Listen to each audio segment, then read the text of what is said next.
Welcome to part 4 of my thyroid series. Dr. Beckingham here. If any of this goes over your head, don't worry about it. If you want more information, you can go to www.westlathyroiddoctor.com. You can email me at drbeckingham@gmail.com. You can call me at 310-614-2024, my West LA office. You can call me at my Glendale office, 818-249-2300. Okay, no questions too silly, don't worry about it. I like to talk to everyone. I enjoy the education process of this whole thing. We're going to talk about autoimmune conditions. Part 4 is all about autoimmune. This is so important. What if I told you 90% of hypothyroidism is an autoimmune condition? By autoimmune, I mean body attacking itself. Your body's gone crazy and is attacking its own tissues. So let's talk about that a little bit here. Very serious stuff. Autoimmune disorders, 90% that we just talked about, are actually 90% of hypothyroidism is an autoimmune condition. Example, Hashimoto's is autoimmune hypothyroidism. Graves' disease is kind of like hyperthyroidism right there. Your immune system mistakenly attacking the thyroid, attacking the TPO, TBG, or remember those are the taxis and everything else. Or TSH, your thyroid stimulating hormone, that's the Graves' disease. There's an imbalance in your immune system, people. Something's gone wrong, and we're going to talk about what could cause that. Autoimmune is one of the leading causes of disease in America. Chronic conditions. We're talking about the MS, the diabetes, rheumatoid arthritis, all these things. Chronic conditions, autoimmune based. Until you figure out what's pushing your immune system along and making it bad, you'll never be better. And autoimmunity moves from one part to another to another. It never rests, it never sleeps, it never stops. So we have to nip it in the bud now. This is how serious this is. Hashimoto's autoimmune condition. Hashimoto's is when you have both sides of the thyroid symptoms. We'll talk about that. Jittery, tired, angry, whatever, right? And here's a Hashimoto's person. The roller coaster Hashimoto's, you have the hypothyroid symptoms right here, the weight gain, the feeling tired, the cold hands and feet, the constipation, the chronic inflammation, morning headaches, thinning hair. But then you have the hyperthyroid symptoms. These are patients that come into my office all the time. Night sweats, insomnia, the heart's racing on their chest at night, mood swings, they're nervous and emotional. I bet someone's watching this right now going, oh my gosh, that is me. Guess what? You're not just hypothyroid, you're not hyperthyroid, you're Hashimoto's. So if I give you medication, right? That's just for hypothyroid, what do you think is going to happen? I'm missing the boat here. We're all missing the boat of the autoimmune component. Here's a common thing to talk about too.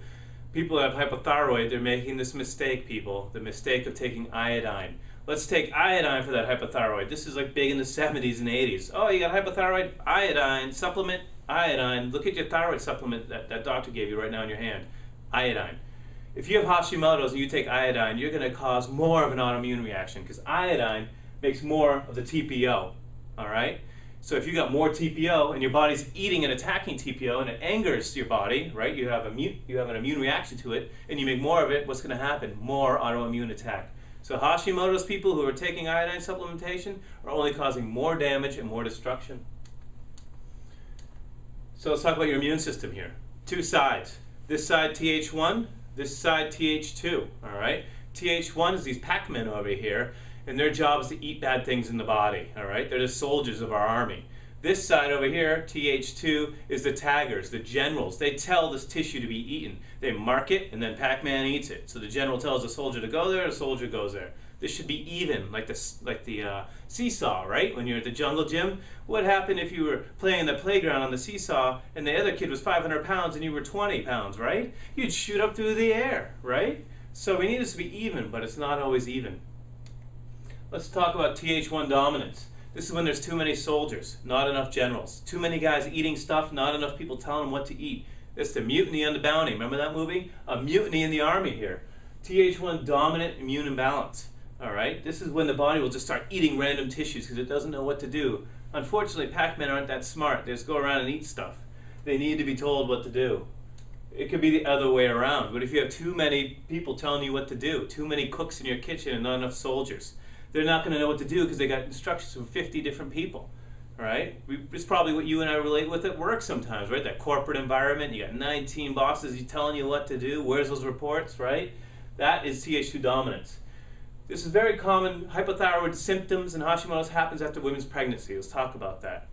When women get pregnant, their immune system shifts immediately because you can't have these Pac-Men eating the baby that's inside of you, right? So you're going to really make less Pac-Men here, less Th1 and more Th2. You're Th2 dominant in pregnancy. After you have your baby, you slam back around because now you don't have to worry about that. Now you have to worry about being healthy and producing milk and everything for the baby. So this rapid changing of Th1, Th2 balance is what causes an autoimmune disorder. It goes crazy instead of being nice and calm. Some women never are the same after their pregnancy. I bet you're thinking the same thing. Boy, this did start after my first, second, third baby, or whichever. Or maybe not. You can have to after a big infection, someone said I had scarlet fever, or whatever. It can cause this. Why does your immune system do this?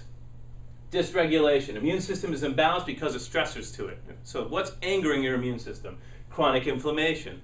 Blood sugar problems. You're not eating again. We talk about this blood sugar, how important that is. Adrenal glands. Too much cortisol. Your adrenal glands aren't working. Hormone imbalances. I'm adding hormone supplements, changing my immune system.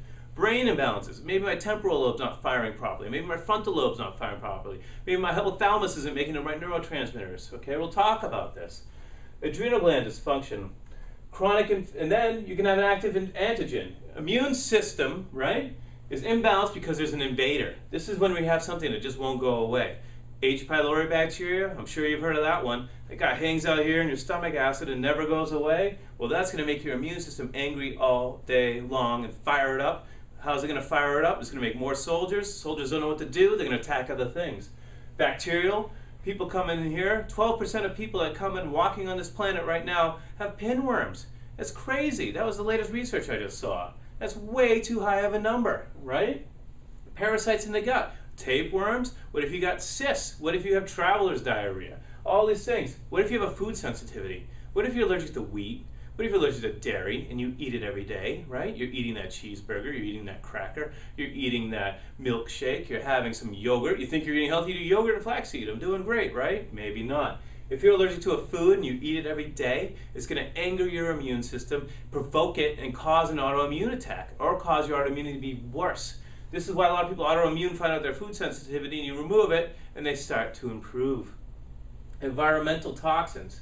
Okay, what if there's mold in your house? What if you work in a factory covered in chemicals, right? We're exposed to, 82,000 chemicals living in Los Angeles alone. So there's a problem here. This is all that pushes this autoimmunity and causes these chronic conditions. 50 to 60% of Hashimoto's have other organs being attacked. This is what we talked about. It's not just here, all right? So it's attacking your thyroid gland. Okay, let's cut it out. How about that treatment option? I'm sure you heard that. Or let's radiate it and get rid of it. All right, let's find out your autoimmune first. Well, what's going on there? If you remove that thyroid gland, guess what? It's going to attack another area. 50 to 60% of people have another system. It could be your pancreas causing the diabetes. It could be the myelin on your nerves causing MS. It could be the brain causing Parkinson's or dementia. It could be your intestine causing your Crohn's disease. Your joints, your rheumatoid arthritis. Your uterus if your endometriosis. Your stomach with your pernicious anemia. Your spine if your ankylosing spondylitis. It could be anything. Psoriasis on your skin. There's no end to these autoimmune conditions. If you have one, you probably have more. Thyroid people have psoriasis, or they have diabetes, or they got some early Parkinson's.